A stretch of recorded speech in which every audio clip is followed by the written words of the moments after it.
talking offshore wind today. Yes. And we had on Keong and Tom Byrne. Right. I was really surprised. I think because I had a picture in my mind of what offshore wind looks like. Right. As just like no trees. A stick, a stick in the ocean with a spinny thing at the top. Yeah. And I was like, well, what's fiberglass about that? But apparently there are so many systems and platforms, and there's so many things that fiberglass can get poured into in an offshore wind system. Yeah, and stuff you wouldn't think of, like drinking water for people who are there. I didn't even know there were people they were manned. Yes, there manned. exactly. Yeah, so very interesting show. Right. And a great, another installment of this sort of FGS mini-series we're doing. Right. That's great. Let's get to it. Well, welcome, Tom and Chi. Welcome to the show. Thank you. Thank you. Pleasure to be here. Yeah, we're glad to have you. I was wondering, could you, just to kick us off, can you each introduce yourselves and a little bit about your role at NOV? Tom? Yeah, certainly. So my name is Tom Byrne.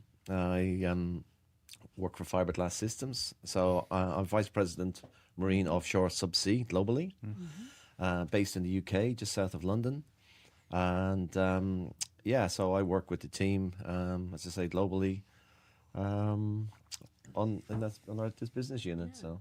South of London. I know I've gone north and west. I have not gone south of London. Okay. Yet, so And try east. I hear it's great. Yeah. It hit all the cardinal Yes. regions. And G. Well, I'm Keong. They call me CK. So CK. obviously I work with Got it. Tom. I take care of the APEC for the sales. We sell things like fiberglass pipes, structures. We have a plant in Malaysia. So that's where I'm based in Singapore. Great. Excellent. Well, thanks for coming all this way. Thank you. Pleasure. Definitely. I know you didn't come just for this, but you're here in town. While you're here. Yeah. It's been some bad weather, so bad traffic. So thanks for making it here. First time to the tower, so it's nice to Okay. see it. Great. So Yeah. Welcome. nice to be at the mothership. Yeah. So. Wonderful. You're giving away our top secret studio location. Tom. All the fancy gadgets. Well, I wanted to ask, so y'all are here to talk about offshore wind, and wind has been part of the kind of energy mix for a minute now, but I from my understanding, the past 5 years in offshore wind has really exploded. Yep. Could y'all talk a little bit, how did FGS kind of start there in offshore wind?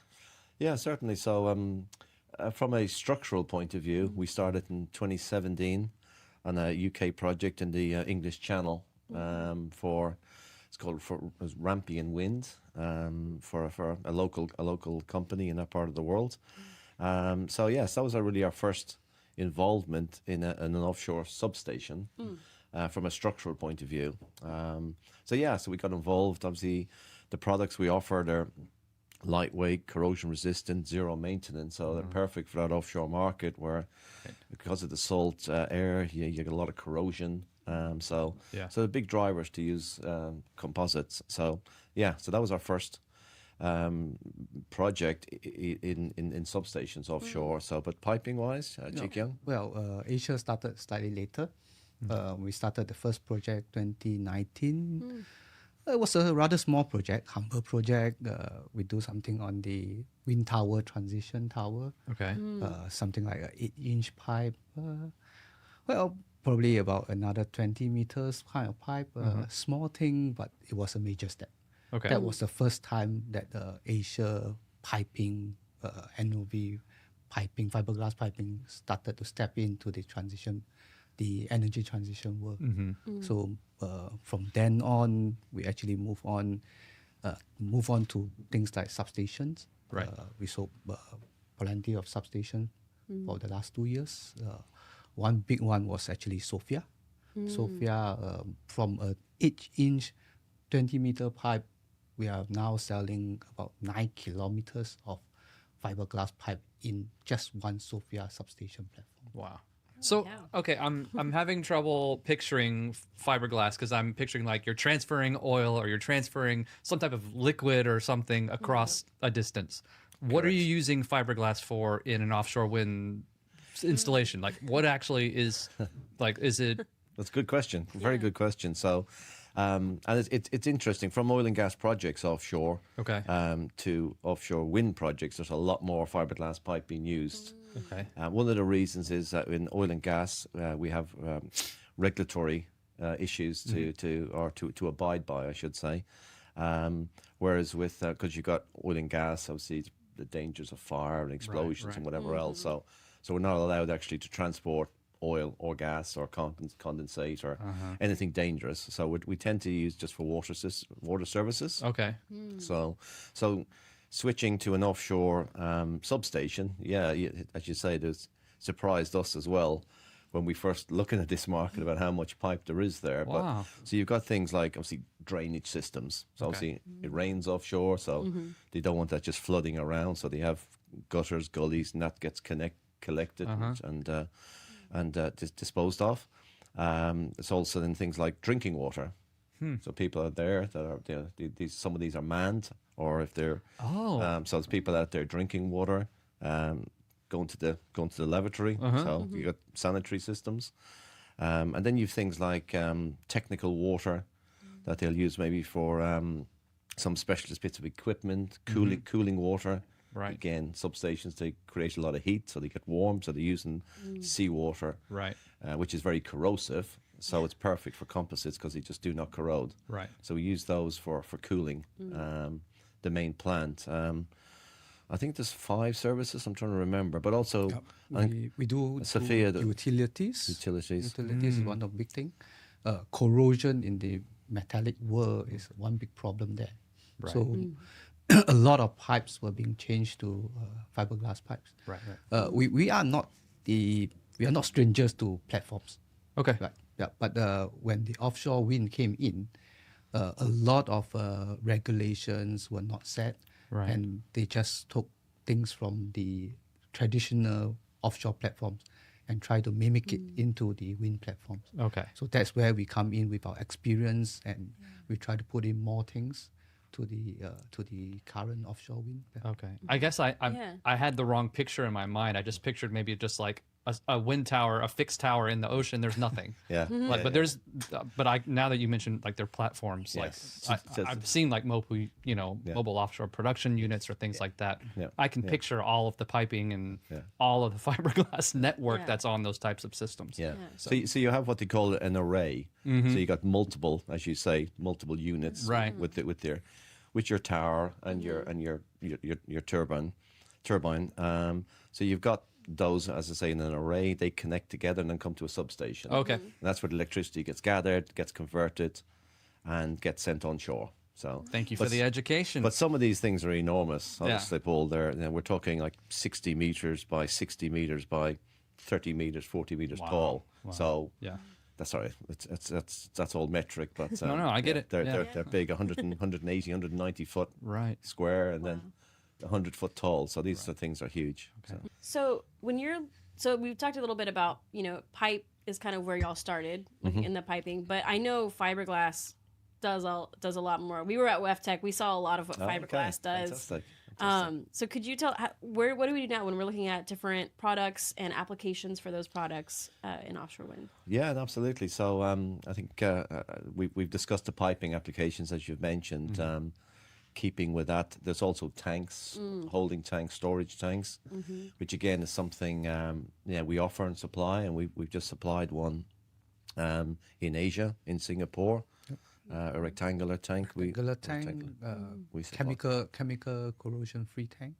Yeah, but also another part of our business, a structural business, so we're offering grating systems, our handrail system, our Mars handrailing system, which is an offshore specified, qualified product that we use in oil and gas. So equally, we can use it in offshore wind, and then ladders with safety cages, wind walls.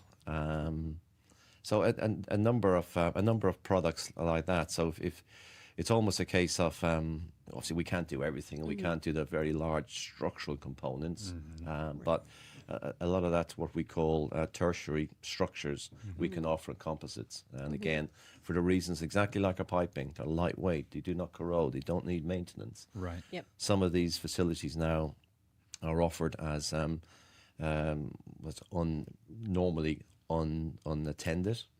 So when people then do go out to visit these plants, they want to make sure that they're walking on something that hasn't corroded. Right. Right. So the back, when you're using metallics and they're subject to corrosion, you know, you can have it might look okay, might look a little bit rusty, but in fact there's very little integrity there, Right. and somebody could fall through it. You know, and Sure. it does happen, unfortunately. So these products are really safe, and that's again something we're very proud of in fiberglass systems. You know, we're really adding to safety as well as saving money, weight, clients, expenditure. It's that safety aspect as well. Right. Yeah, definitely. And is that so? When we're looking at kind of the why behind it versus, like, I think we talked about with Lauren Lopez in another show about the competitor being steel. So is the why for fiberglass it's that it's more lightweight, less corrosive, Correct. saves Absolutely. money. Yeah, exactly. No, correct. So typically with our structural products, we're 1/3 the weight Wow. of a steel equivalent. So you can easily have, you know, a few hundred square meters of grading and a few hundred linear meters of hand railing. If you're saving those weight, you know, there's some big advantages. Right. And Yeah. you know, because then the actual overall design, the primary design can be a little bit lighter also, Right. because it's not, because it doesn't have to support these very heavy products. Yeah. So that's primarily weight, as I say, the corrosion aspect, which you quite rightly mentioned, and yeah, of course, because there's no maintenance, you know, there's no cost, and then you know, from that point of view, and then equally, you don't have to send people out there like you do with some other products where you have to inspect them manually.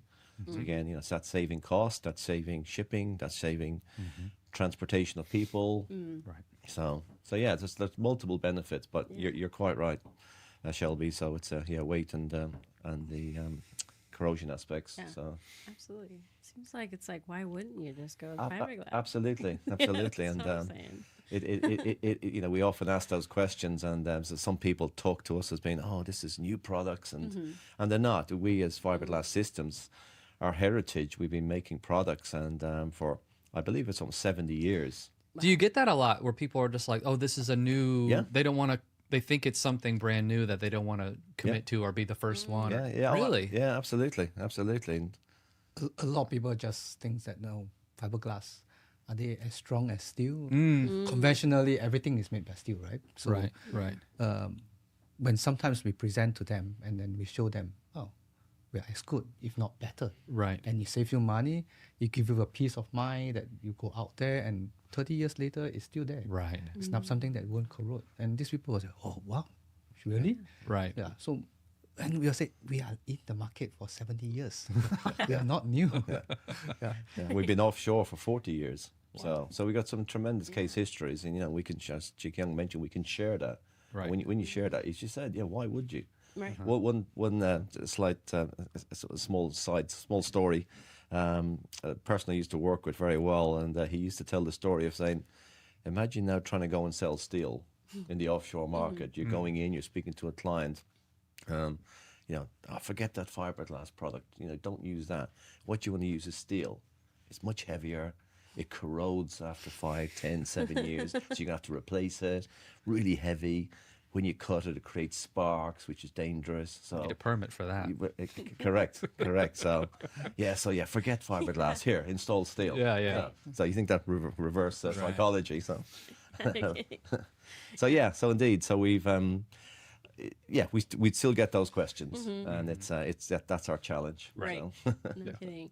And with the applications too, in a space like offshore wind, which I know is also not necessarily new, right? But it is kind of an exciting. It's seen as kind of this newer energy mix we're all looking at. How is FGS adapting and enhancing that in that kind of the new emerging market?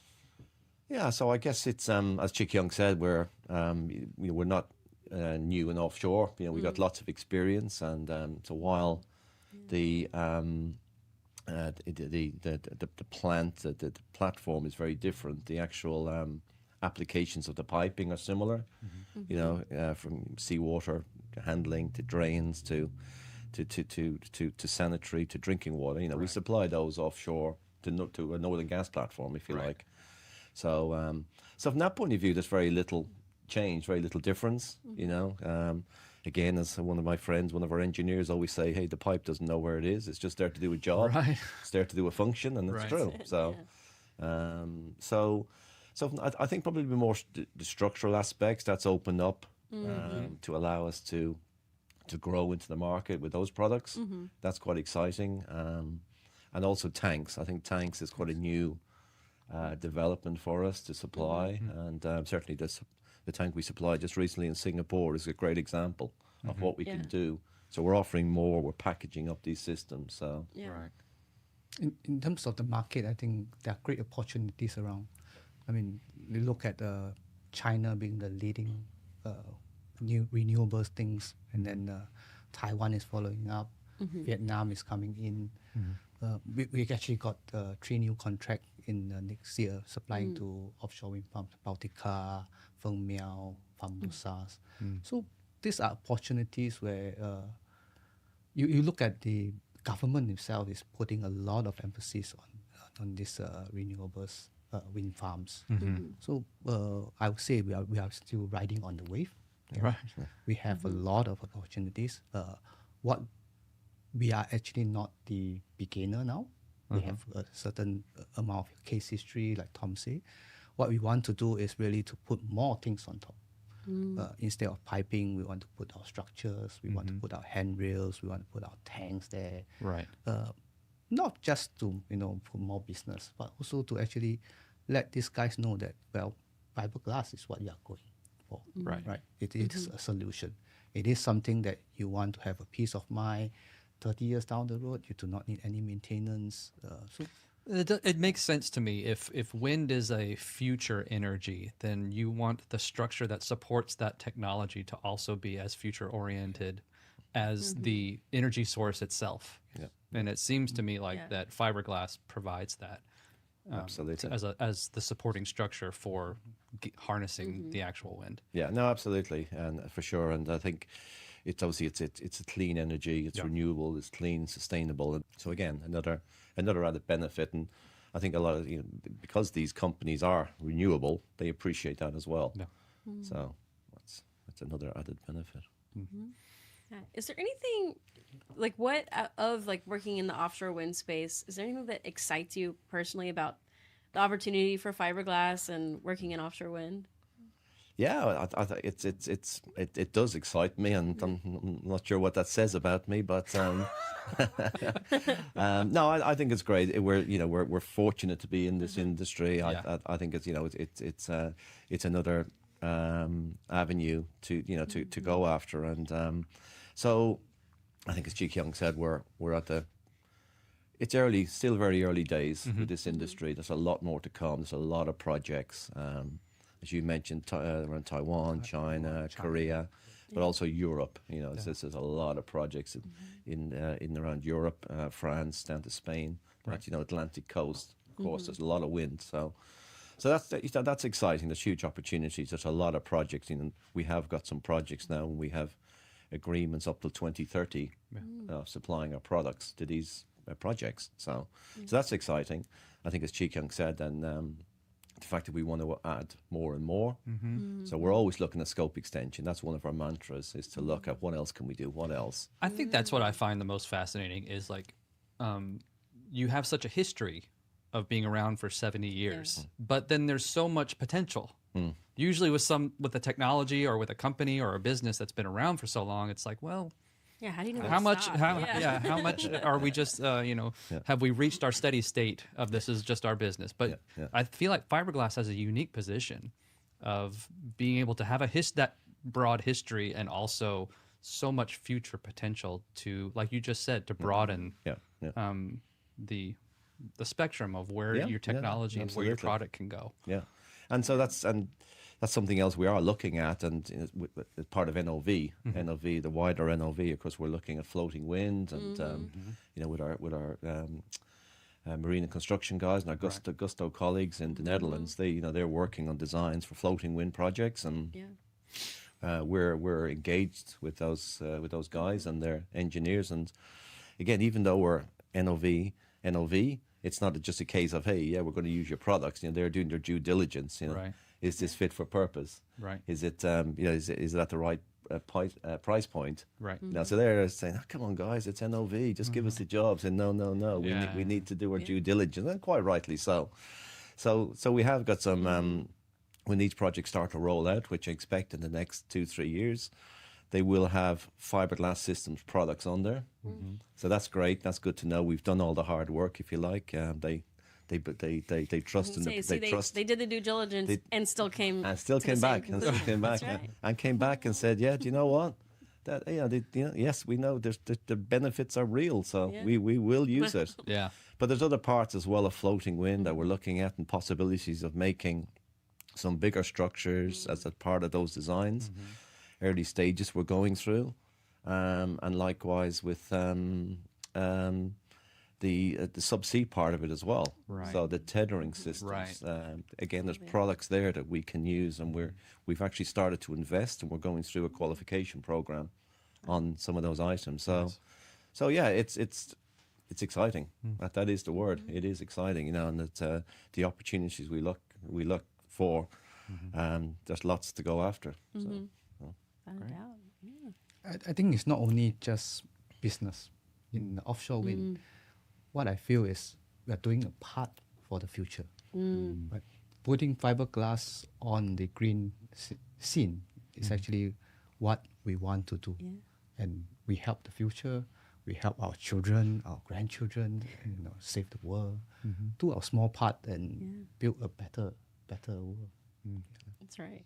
That's it. That's what makes it feel good. Like, not just look good and be good business sense and all that, but actually make you want to come to work and be part of something special. Yeah, Definitely. absolutely. Yeah. Great. Gosh, thank y'all so much for coming on and sharing a little bit about the business. You're very welcome. You're very welcome. You can see we're both very passionate about about the products, and we're fortunate to work with Fiberglass Systems. It's a great company, and it's exciting. The future looks good. So thank you very much. Well, thank you guys. Time. Thank you.